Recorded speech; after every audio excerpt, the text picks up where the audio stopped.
Seja muito bem-vindo e muito bem-vinda à terceira aula do curso de Introdução ao Machine Learning, onde nós vamos criar o nosso primeiro modelo de Machine Learning. Vamos ver então o que essa aula vai ensinar pra gente. O seu dataset tem muitas variáveis. Como é que você pode resumir esses dados a alguma coisa que você consiga entender? Aí ele fala aqui, nós vamos começar escolhendo algumas variáveis usando nossa intuição. Os próximos cursos vão mostrar como é que a gente usa técnicas estatísticas para priorizar variáveis automaticamente, que também é chamado de seleção de features ou feature selection, né? Seleção de variáveis. Então, para selecionar essas variáveis, claramente a gente precisa de uma lista de todas as colunas e isso é feito com a propriedade colunas do data frame. Então, você lembra da última aula que a gente importou pandas, carregou os dados e agora ele está usando esse atributo, né? Pode perceber que não tem parênteses aqui. Então, é um atributo dos nossos, não é uma função, né? É um atributo do nosso data frame, onde ele dá uma lista, né? Um índice com o nome das colunas que a gente tem. Os dados têm alguns valores faltando e nós vamos aprender a lidar com esses valores faltando num tutorial mais para frente. Nos dados do Iowa, que é aquele que a gente usa para fazer os exercícios de código, a gente não tem valores faltando. Então, por agora, nós vamos usar a opção mais simples, que é remover todas as linhas, né? Remover as casas que tenham valores faltando desses dados de Melbourne. Essa é uma das maneiras que a gente tem de lidar quando tem dados faltando. Conforme você for aprendendo mais sobre Data Science, sobre Machine Learning, você vai ver que, dependendo da situação, de como é que esses dados chegaram até você, vai ser mais interessante você remover as linhas que tiverem algum valor faltando ou você preencher esses valores que estão faltando. Mas por agora a gente vai escolher essa primeira opção que é válida de tirar essas linhas.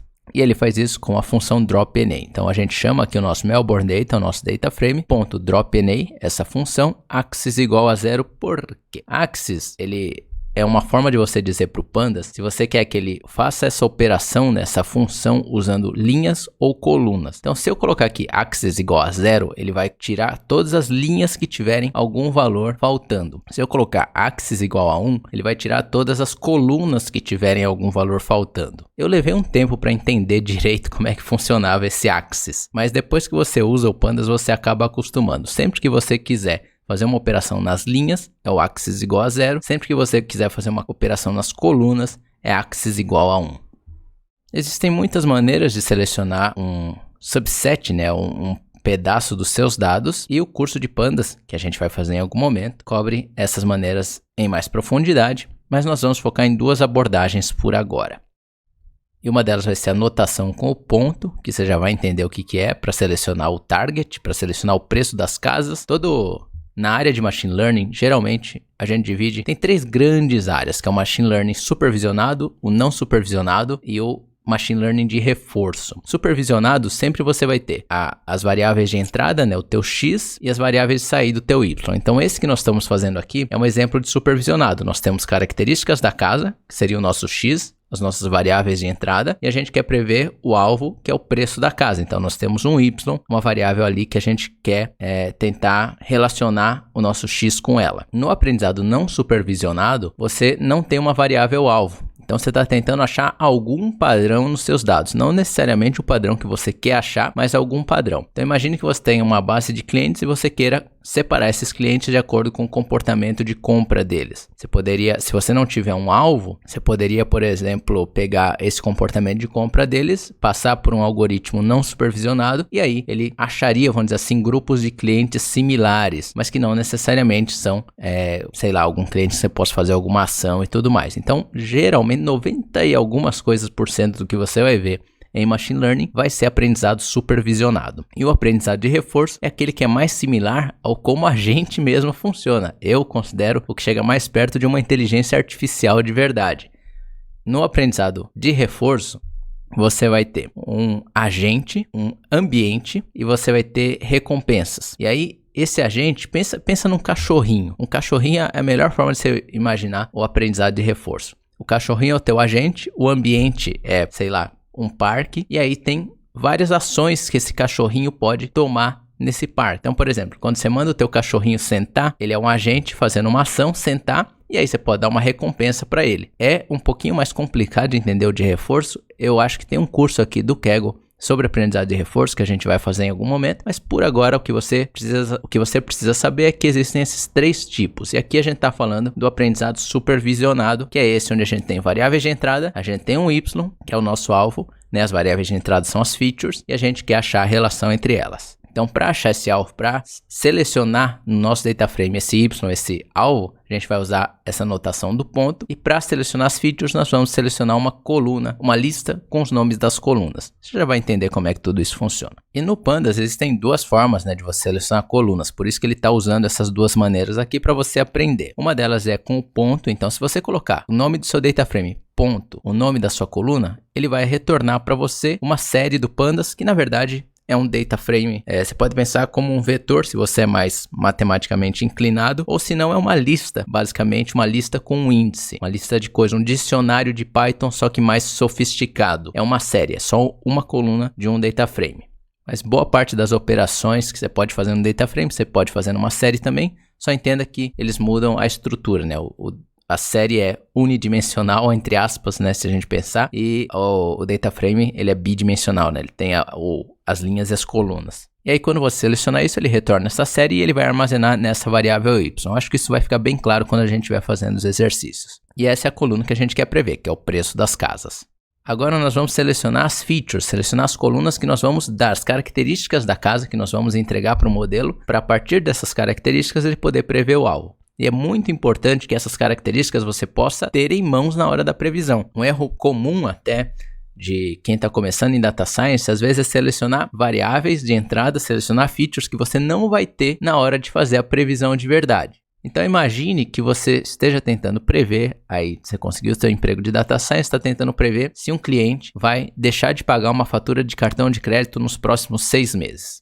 Se nós estamos falando agora em agosto, vamos dizer que a gente esteja fazendo essa previsão no dia 31 de agosto. Se nos teus dados históricos você vai ter dados de mais do que agosto, por exemplo. Se você estiver pegando 2020, você vai ter agosto, setembro, outubro, novembro, você vai ter vários meses que na hora da tua previsão, agora em 2021, você não vai ter. Então a gente está tentando prever se ele vai pagar a fatura nos próximos 6 meses. Você não pode usar, por exemplo, a fatura de setembro para prever se ele vai pagar em outubro, porque você não tem essa informação para 2021, né? Se você quer saber se ele vai pagar em outubro de 2021, você não pode usar a informação de setembro de 2021 se a tua previsão está acontecendo em agosto, né? Esse é um exemplo até que simples de você pensar. Só que o que acontece? Nos dados históricos, vamos dizer que você tenha pegado o período de 2020 para simular isso, você vai ter os dados de agosto, setembro e outubro. Então, um erro muito comum, às vezes, é a pessoa usar, mesmo ela sabendo que a previsão vai ser feita em agosto, ou então, às vezes, esquece que a previsão vai ser feita em agosto, ela usa os dados de setembro, que na prática, ela ainda não vai ter quando for usar esse modelo em produção, quando for usar esse modelo realmente para fazer novas previsões. Então, se isso parecer um pouco complicado, só desenha num caderno uma linha do tempo e sempre pensa, tá, quais são as informações que eu vou ter no momento em que eu vou precisar fazer essa previsão? E aqui nós não vamos ter esse problema de seleção, porque esse dataset já está pronto para a gente. Então ele está falando que nós vamos usar todas as colunas, exceto o alvo. Claro, você não pode usar o alvo para prever o alvo. Você não pode usar o preço da casa para prever o preço da casa, porque em tese você não sabe qual é o preço da casa, né? Lá para frente, quando você tiver mais experiente, você vai... Dependendo dos dados que você tiver, a gente poderia usar preços anteriores da casa ou preços de casas similares, mas não entre nessa dificuldade. Agora eu só quero jogar essa coisinha aí na sua mente para que você já comece a pensar além do que a gente está aprendendo aqui no tutorial. E em alguns momentos você vai ter modelos melhores com mais features, em outros modelos com menos features. Isso não tem como você prever antes de testar. Você realmente vai ver que Machine Learning, apesar dele ser uma ciência exata, na prática, na aplicação, não tem como você saber qual vai ser o modelo que vai funcionar melhor, qual é a técnica que vai funcionar melhor num dataset específico antes de você testar. Então, por isso que é muito importante você saber várias técnicas e saber testar rapidamente as coisas para que você chegue na solução, vamos dizer assim, numa solução boa em pouco tempo. E ele vai mostrar para a gente como que a gente pode iterar e comparar modelos diferentes, com features diferentes, mais para frente. Como é que a gente vai fazer a seleção de features aqui? Vamos mandar uma lista, então ele criou aqui uma lista, armazenou em Melbourne Features, cômodos, banheiro, tamanho do terreno, latitude e longitude. Tá errado aqui, longitude. Mas basicamente ele selecionou aqui essa lista, então nós temos 5 características da casa que nós vamos usar para tentar prever o preço da casa. Tendo essa lista, a gente pode pegar o nosso data frame, a gente pode passar essa lista. Só que preste atenção, aqui nós estamos passando a lista dentro dos colchetes. Então, é uma lista dentro dos colchetes, tá? Se a gente não tivesse aqui armazenado, ó, imagina essa lista aqui dentro desse negócio, desse Melbourne Features, você ia ver 2 colchetes, né, de cada lado, porque é uma lista passada por esses colchetes que são usados como uma anotação para selecionar as colunas. Então, basicamente, você passar uma lista com os nomes das colunas em colchetes aqui dentro do seu data frame, ele vai retornar um data frame só com essas colunas. E certamente a gente vai ver isso mais lá no exercício. Então vamos revisar os dados aqui. Ele vai usar aquela função describe, que você já está expert, e a função head, que vai mostrar as primeiras linhas dos dados para a gente. Então até agora o que a gente fez? A gente selecionou features, a gente armazenou no X um data frame com 5 colunas, assim que a gente selecionou aqui nessa lista, e a gente armazenou no Y o alvo que a gente quer prever, o preço. Ele está usando nesse dataset X, ele está usando a função describe para ver a média, desvio padrão, tudo mais, só para a gente ter uma certeza, né, de que não tem nada errado. Imagine que você visse aqui uma casa com 0 cômodos. Provavelmente é um erro nos teus dados e você precisa corrigir. É para isso, geralmente, que serve você fazer essas descrições, essas estatísticas mais básicas. E isso acontece muito na prática, principalmente depois que esse modelo está em produção. E o x.head, ele vai pegar por padrão, as 5 primeiras colunas, tá? Mas você pode passar um número aqui entre parênteses para ele pegar as 5 primeiras linhas, me desculpe. Mas você pode passar um número aqui dentro para ele pegar mais linhas para você. Então, se eu passar aqui xhead 10 entre parênteses, vai pegar 10 linhas aqui. Por padrão, ele pega 5. Então, essas são as 5 primeiras linhas dos nossos dados. Nós temos uma casa com 2 cômodos, um banheiro, 156 alguma coisa quadrado de terreno, é a latitude e a longitude. Beleza, parece que está tudo certo. Checar visualmente os teus dados é uma parte importante, porque você frequentemente vai achar surpresas que você precisa inspecionar mais. Realmente, isso é verdade. Construindo seu modelo, você vai usar o Scikit-learn. Scikit-learn é a biblioteca de Machine Learning mais utilizada do Python. É uma biblioteca que vai ter vários modelos que você vai poder usar muito bem, e ela vai te servir muito bem nesse começo de Data Science. Basicamente tudo que você precisar de Machine Learning você vai encontrar nela. Com o tempo você pode ir para algumas bibliotecas mais avançadas, TensorFlow, PyTorch, que aí são específicas para redes neurais. Você vai poder ir para XGBoost, LightGBM, que é um modelo que tem no Scikit-learn, mas são implementações um pouco mais eficientes desse modelo, mas por agora o Scikit-learn vai te servir muito bem, tá? Eu inclusive recomendo que você leia a documentação do Scikit-learn, é um dos melhores livros de Machine Learning que você vai encontrar, é a documentação do Scikit-learn, e eu fiz uma série de podcasts, tem lá no meu site mariofilho.com, onde eu li a documentação do Scikit-learn e fiz um comentário sobre cada dia, cada página, né, que eu li da documentação, e você pode também usar isso para aprender um pouco mais. Quais são os passos, então, para a gente construir esse modelo? Primeiro, a gente define, né, qual modelo que a gente vai querer, e não se assuste com o tanto de modelos que tem no Scikit-learn. Aqui é o princípio de Pareto. A maioria dos casos vai usar a minoria dos modelos. Então, tem alguns tipos de modelos específicos que você vai acabar aprendendo mais. Você não precisa saber todos os modelos. Eu não vou te falar agora, mas vão ter basicamente 4 tipos de modelos que você vai acabar usando para resolver 99% dos problemas que você tiver de Machine Learning. Então não se preocupe com isso agora, mas entenda que o primeiro passo é você definir, né, qual modelo que você vai usar e os parâmetros desse modelo. Então, quão profunda vai ser essa árvore.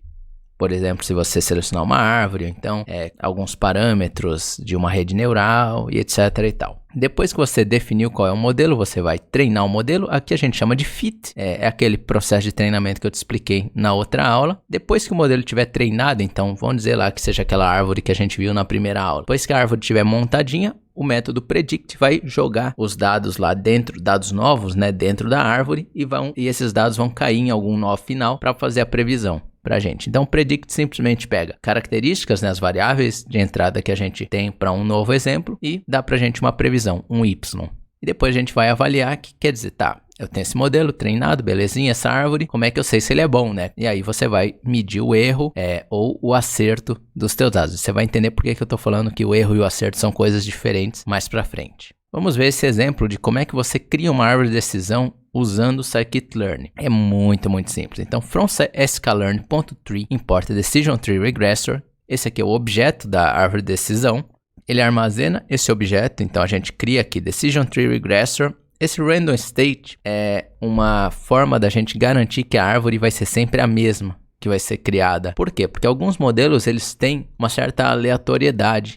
Às vezes na seleção de variáveis, às vezes na seleção de dados, ou então às vezes simplesmente porque computá-lo de forma exata seria muito caro, né? Demoraria muito, então a gente acaba usando alguma aproximação que tem alguma aleatoriedade. E colocando esse random state igual a qualquer número realmente, aqui está como 1, mas qualquer número, ele fixa essa aleatoriedade porque computadores não são aleatórios realmente. Tá? Isso é uma discussão muito maior do que o que a gente está fazendo aqui, mas basicamente é importante para você ter resultados reprodutíveis que você coloque o random state igual a algum número. Ele está fazendo aqui, a gente cria um objeto no scikit-learn, a gente armazena esse objeto numa variável, então esse Melbourne Model é um objeto da Decision Tree Regressor, é um regressor de Decision Tree, e aí a gente pode chamar o método fit nesse nosso objeto, e a gente tem que passar o x, que são as variáveis de entrada, as características da casa, e a gente passa o y, que é o preço da casa, a variável que a gente está tentando prever o nosso alvo. Muito simples, criou o objeto, passou os dados para o fit, você vai se acostumar com isso. Depois você fizer umas 10 vezes, só que isso já vai fazer automático. Aqui ele fala aquilo que eu te falei, né? Que algumas coisas têm...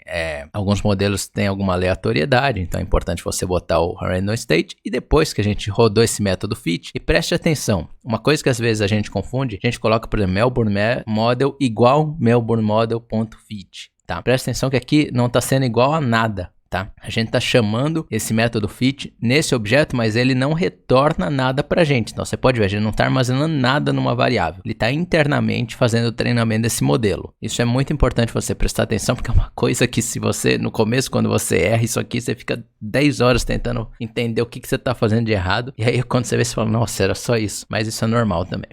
Então presta atenção nisso. Então nós temos o nosso modelo e na prática você vai querer fazer previsões para novas casas que vão vir ao mercado, né, em vez das casas, porque você não tem por que fazer previsão para casa que você já sabe o preço, né, historicamente. Então a gente vai ter que ter uma forma de simular isso. Aqui ele vai fazer previsões para as primeiras linhas, né, dos dados de treino, só para a gente ver como é que funciona a função de previsão. Então você lembra que a gente usa a função head para ver as primeiras linhas, e aqui ele vai passar para essa função predict o x.head. Então o x.head pega as 5 primeiras linhas, né, as features de cada uma, e sempre você precisa ter as mesmas colunas, tá?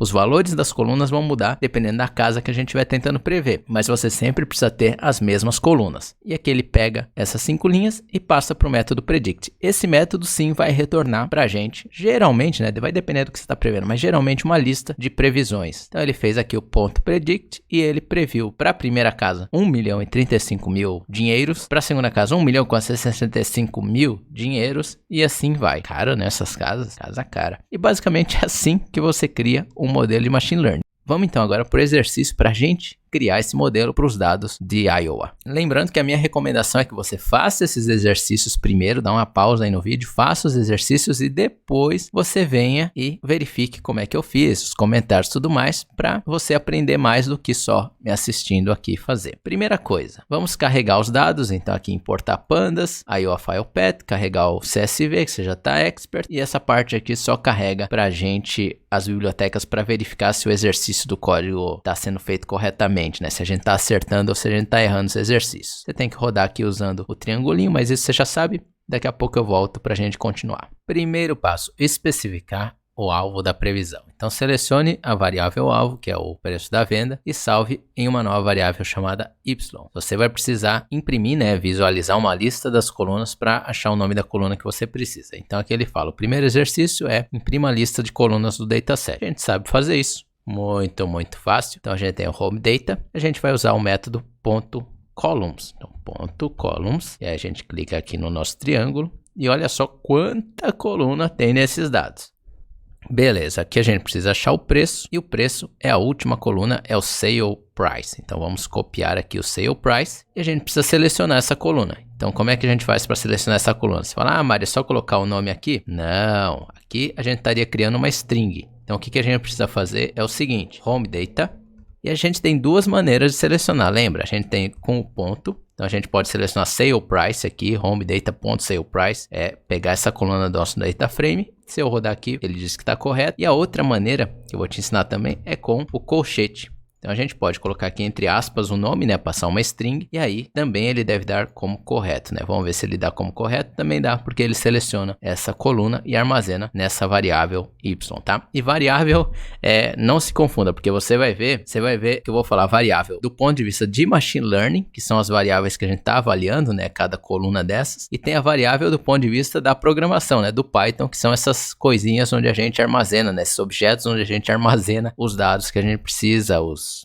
objetos de dentro da programação mesmo. Para ser, vamos dizer assim, consistente com o tutorial, né, ele quer que a gente use a anotação do ponto, então eu vou usar a anotação do ponto, mas dá na mesma. E agora você viu que eu não apertei o triangulinho e eu rodei a célula porque eu apertei Shift Enter. Shift Enter também vai rodar uma célula. É como é um tutorial, eu não queria ficar dando muitos atalhos aqui para não confundir mais ainda todos esses conceitos. Mas Shift Enter também funciona. Beleza, passo 2. Passo 2 é ligar o meu notebook na tomada, porque senão vai acabar a bateria e eu não vou conseguir gravar. Vamos lá então. Passo 2 é criar o X. Agora nós vamos criar o data frame chamado X, que vão ter as features, né, que possivelmente são preditivas daquilo que a gente quer, né, do nosso alvo. E como a gente quer apenas algumas colunas, primeiro a gente vai criar uma lista com os nomes das colunas que a gente quer e depois a gente vai usar essa lista para a gente poder selecionar essas colunas, né, criar um data frame só com essas colunas. Então o data frame home data tem todas aquelas colunas que a gente já sabe e a gente vai querer selecionar apenas algumas daquelas para fazer o nosso modelo. Isso aqui é só para ensinar você a selecionar colunas com pandas mesmo, tá? Ele está falando que a gente pode copiar essa lista aqui, né? Que são as colunas que ele está dizendo que a gente vai usar. Então vamos criar aqui a lista, tá? Então feature names vai ser colchetinho para criar a nossa lista. Colei os nomes e aí eu vou ter que colocar aspas aqui. Você pode usar aspas simples ou aspas duplas. Vamos lá então. Lembre também de colocar as vírgulas. E olha que interessante, essa coluna full bath, que tem alguns banheiros que eles consideram que não são banheiros inteiros, né? Você vai ver nesses dados de casas americanas que tem 1,5 banheiros, né? Eu não sei se é quando tem chuveiro, eu não sei exatamente o porquê que alguns banheiros não são banheiros completos, mas tem esse detalhe também nesses dados. Então tá pronto aqui, nós temos uma lista com várias strings que são os nomes das colunas que a gente quer usar. Terreno é a área do terreno, o ano em que a casa foi construída, first floor square feet, então a área do primeiro piso, a área do segundo piso, quantos banheiros inteiros, completos, né, ela tem, quantos quartos acima do nível da rua, sei lá, ela tem, e quantos cômodos acima ou above grade, né, deve ser above ground, então deve ser acima do nível da rua, para não considerar porão, acho. Sei lá, isso aqui já é coisa das casas mesmo. E aí a gente precisa selecionar essas colunas no nosso data frame. Então vamos pegar aqui home data, o nosso data frame. E aí lembre-se que a gente vai passar uma lista de colunas. Então feature names aqui entre colchetes. Só para te mostrar mesmo, olha, diz que está correto, mas só para te mostrar o que eu estou te falando, de que é uma lista, né, dentro dos colchetes. Então eu vou copiar aqui, ó. É a mesma coisa que a gente estivesse fazendo nisso aqui, ó. Tá vendo que é uma lista de strings dentro dos colchetes de seleção, tá? E também ele vai dizer que tá certo, ó. Isso é muito importante porque isso pode te dar dor de cabeça se você errar. Revisando os dados, então até agora o que a gente fez? A gente selecionou o Y, selecionou o X e agora vamos dar uma olhada nos dados. Ele está falando aqui, imprima uma descrição ou estatísticas de X. Então vamos fazer o print. Então x.head, x.describe. Que ele quer que a gente faça, que são aquelas estatísticas, né, média, desvio padrão, e aqui embaixo ele vai querer, eu vou rodar primeiro o de cima só para você ver o que ele está fazendo. Então, ó, x.describe, ele está falando aqui, ó, count, mean, etc e tal, né, todas aquelas características dos dados. Uma dica para você, deixa eu ver se aqui funciona o display. Ó, display ele fica mais bonito do que o print, tá? Para você quando você tá num notebook, num Jupyter Notebook. Então, você pode usar a função display quando você quiser essa coisa bonita. Mas o print também, quando você quer uma coisa rápida, já funciona. E aqui, print the top few lines, lembra? Qual é a função? A cabeça, né? A gente quer saber a cabeça. As primeiras linhas do data frame são a cabeça, então x.head. Serão as 5 primeiras. Ele vai imprimir, ele vai mostrar aqui embaixo pra gente. Também você poderia usar display para ver isso aqui. E deixa eu te mostrar uma coisa. Lembra que eu te falei que você pode botar um número aqui entre parênteses? Se eu botar 10 aqui, ó, pode ver. Por enquanto, ó, tirar o 10, rodar. Ele está colocando só 5 linhas, né? 0, 1, 2, 3, 4. Se eu colocar 10 aqui, mágica. 0, 1, 2, 3, papapá, as 10 primeiras linhas. Então, você pode fazer isso. Claro que está limitado ao quantas linhas ele deixa você visualizar dentro do notebook, mas eu também vou te ensinar uma outra função. porque eu não aguento só te ensinar o que está aqui. Então, além do head, se a gente tem a cabeça, a gente também tem a cauda, né? Ou o rabo do animal. Então, pensa num jacaré. Você que se vacinou aí, pensa num jacaré. A gente, aliás, vai se vacinar se você não vacinou, porque é importante. Então, a gente tem a cabeça do jacaré e a gente tem a cauda do jacaré. Então, a gente tem a função tail. A função tail, ela vai mostrar as últimas linhas que a gente tem no nosso dataset. Então, x.tail vai mostrar as últimas 5 linhas, ó, 1455, 56, 57, etc e tal. E você também pode passar um número de linhas aqui, por exemplo, eu posso colocar 10, ele mostra as 10 últimas linhas do dataset pra gente. Beleza, então você aprendeu a função head, você aprendeu a função tail e a função describe. E também aprendeu a fazer o display em vez do print. Vamos para o próximo passo.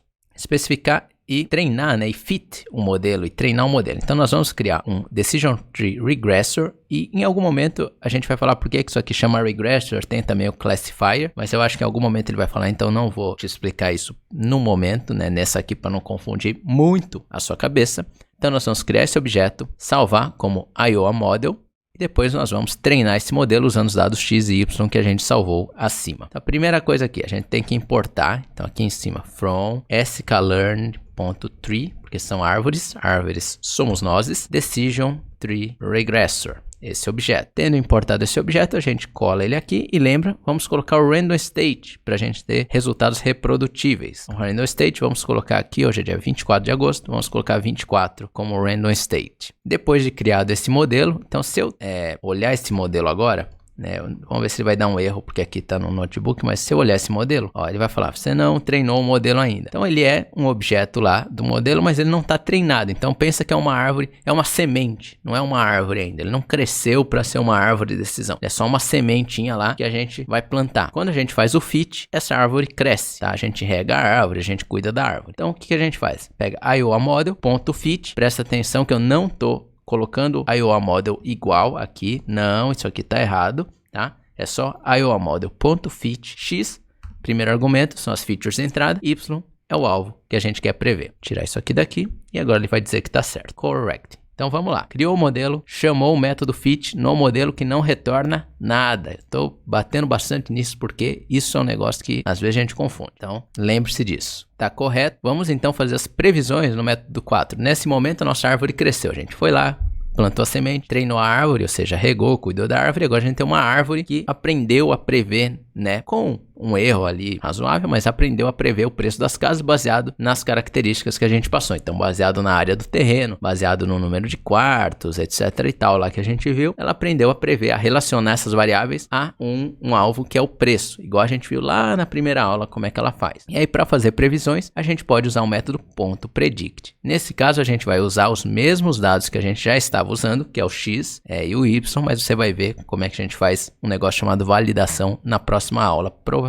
Então, como é que a gente faz aqui? A gente tem o Iowa Model, lembra que é onde está a nossa árvore crescida, bonita. A gente chama o método predict e a gente passa para ele um data frame ou uma array do NumPy, uma matriz, vamos dizer assim, com as mesmas colunas, só que com os valores das linhas, né, que a gente quiser prever. O número de linhas não precisa ser igual ao dos dados de treino, mas as colunas precisam ser iguais e na mesma ordem que você passou. Tá? Você não pode, por exemplo, colocar a primeira coluna como segunda coluna, tal, na hora de prever. A ordem das colunas precisa ser a ordem das colunas precisa ser a mesma na hora de você fazer a previsão. Aqui no nosso caso são os mesmos dados que a gente usou para treinar, então já está tudo na ordem certa. E esse retorna alguma coisa que está aqui nas predictions, então ele vai retornar para a gente uma lista com as previsões, uma previsão para cada linha que a gente tem no X. E aí você vê, para o primeiro exemplo ele colocou 208.500, para o segundo 181.500 e assim vai. Então você vai ver, se a gente olhar aqui, deixa eu te ensinar uma outra função. A função shape, na verdade o atributo shape, ele vai te mostrar qual é o tamanho desses dados, de um data frame, de uma array e tudo mais. Aqui ele fala, tem 1460 linhas e 7 colunas, tá?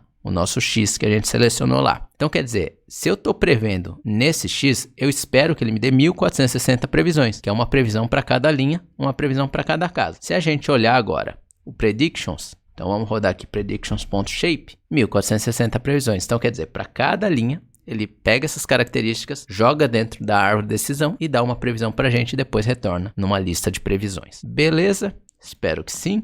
E aqui ele tem aquela parte que para a gente pensar sobre os nossos resultados. Use o método RED para comparar as previsões, né, as maiores. Use o método RED para comparar previsões das primeiras linhas com os valores atuais do Y em algumas casas, né? Alguma coisa surpreendente? Então, como é que a gente faz isso? Vamos pegar aqui predictions.RED.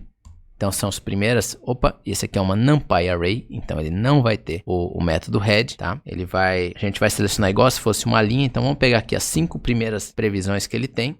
A gente vai selecionar como se fosse uma lista, aliás, vamos pegar as 5 primeiras previsões, então 5 primeiros elementos dessa array, né, do NumPy, que você pode pensar como se fosse uma lista muito mais sofisticada, são esses valores. E aí ele vai falar, tá, como é que isso compara com os valores reais. Então vamos fazer o print desse aqui e vamos fazer o print também das nossas, do valor real. Aqui print predictions e vamos fazer aqui o print chamar de target. Então target, que vai ser Y, e vamos pegar também os 5 primeiros valores. E por que, Mário, que ele está mostrando aqui diferente? Porque um é uma array do NumPy, o outro é uma série do Pandas. Mas qualquer série do Pandas ou data frame, se você chamar esse ponto values, ele vai transformar numa array do NumPy. Então olha só, ele virou a mesma coisa aqui pra gente, né? Vamos alinhar, beleza. Então olha só, você vai falar, você olha isso aqui, você fala, nossa, meu modelo tá perfeito. As minhas previsões são exatamente iguais ao alvo. Então eu previ que era 208.500 o preço dessa casa, o alvo era 208.500. Previ 181.500, era 181.500. Eu sou muito bom, para não falar um palavrão. Na verdade, não.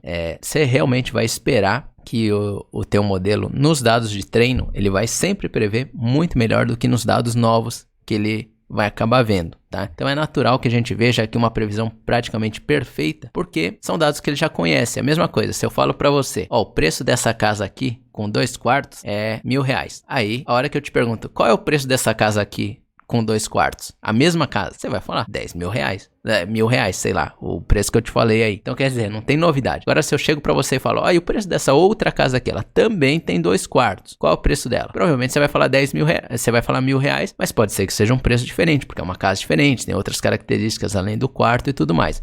Então entenda que nos dados de treino realmente você vai acertar bastante, né? Mas se você estiver acertando bastante assim, sempre tenha dúvida, porque provavelmente se o teu modelo está acertando muito bem, tem alguma coisa errada, tá? Então é um tipo de ceticismo muito saudável de você ter com os modelos se eles estiverem acertando muito. E na próxima aula nós vamos aprender como é que a gente evita esses problemas de modelos que parecem estar muito bons, mas na verdade não estão, usando validação de modelos. Se você está gostando, deixe seu like, se inscreva no canal, ative o sininho e compartilhe com seus amigos. Deixe seu comentário também, dizendo o que você está achando dessas aulas. Muito obrigado por assistir e até a próxima.